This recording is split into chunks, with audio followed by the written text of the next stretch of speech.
You are watching What's Now, and we are back diving into some topics around technology. Right now, how can you tell if videos and information you see online are fake or real?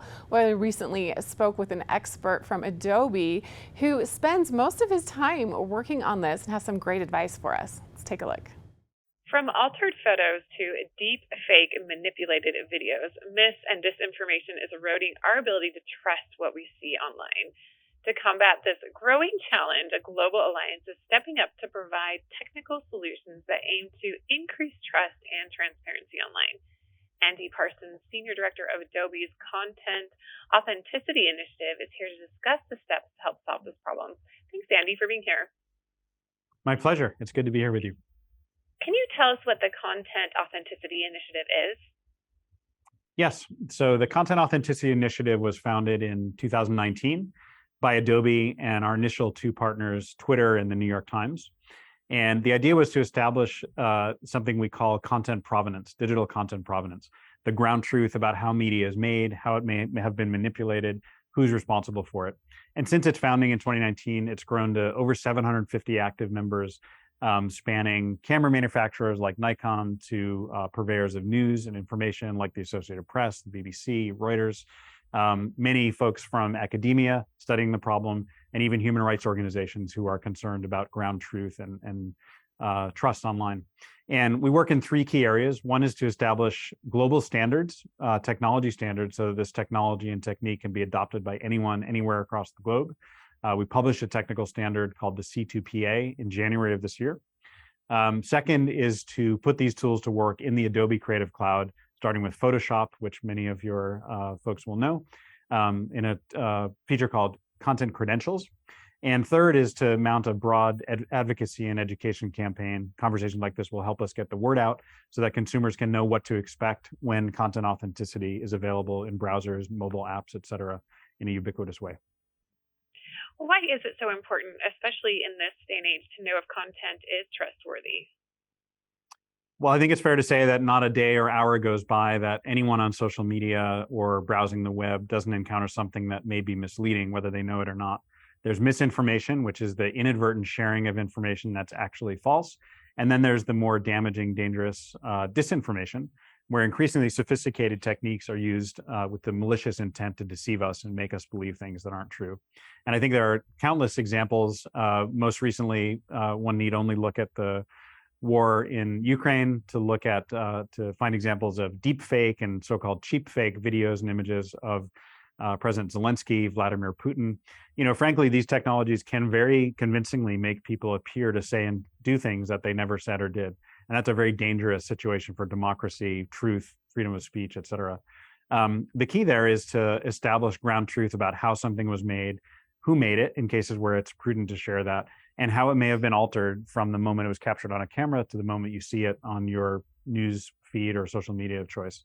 And this goes to messaging applications, social media platforms, news platforms, really anywhere on the web. But it's important also to point out that these sophisticated techniques used for disinformation are also important creative tools, many of which Adobe ourselves make in Photoshop and Premiere Pro and After Effects and products like that.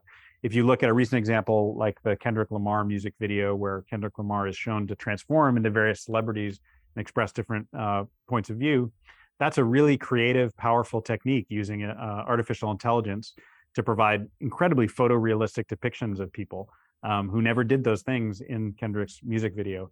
But the key is to be able to use those tools responsibly. And our motivator and tool for responsible use is content authenticity. And what are some other ways that consumers can look to tell that if what they are seeing online is real or fake? Yeah, it's a great question, and it's getting increasingly difficult as these tools become democratized, more easily accessible. The kinds of things that used to be in the realm of Hollywood special effects studios and cost millions of dollars are now available in TikTok and social media apps and many of the Adobe tools, low cost or free. So I think it's getting harder. However, there is some common sense to be applied here, and I would urge consumers to exercise a little bit of diligence when they see media that looks a little bit off, may not be what it purports to be. Simply dragging an image off a website into a reverse image search, for example, can provide loads of information, and in many cases reveal that an image is not what it purports to be, that it may have been taken 10 years ago, recontextualized into breaking news. Those things happen all the time and often, fly by us in our social media feeds. But as I said, it is getting more difficult, and the sort of prevalence and availability of content authenticity is not a 10-year time horizon. I think it will be available on platforms, mobile apps in the next couple of years. And we want people to get ready to exercise it and frankly, make judgments for themselves about what is trustworthy or not, ideally before they share it and, potentially inadvertently put forth misinfo or disinfo. But putting that judgment into the hands of consumers is kind of the mission of the Content Authenticity Initiative. It can take a lot of time and effort to make sure what we're viewing is real. Is there somewhere as consumers that you can view only accurate content? I wish that existed. I wish I could point you to a particular news outlet or media feed that is certifiably true. The notion of truth is also subject to our various worldviews, our opinions. I think what underlies any sort of public discourse or debate has to be a shared objective understanding of what's real. And that's what the Content Authenticity Initiative is trying to achieve. We're not trying to solve all the problems of improper discourse or opinions, but to instead kind of make sure those opinions are well informed by truth, and understanding where content came from, what it is, how it was made is a foundational piece that the internet currently lacks that we're trying to add. And where can we go for more information to ensure that we can, on our own, figure out what's real and what's fake? Yes, please visit our website at contentauthenticity.org. This is a website that Adobe has created to inform consumers about how this works in whatever technical depth you may desire. More importantly, there are real-world examples functioning on the website that will show you how this works.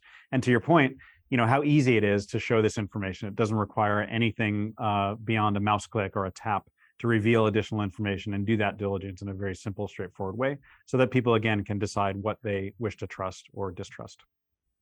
Well, thank you so much, Andy Parsons, for joining us today. Really appreciate this important information and discussion about being able to tell what's real and what's fake online. Thanks for your time. Thank you for the opportunity.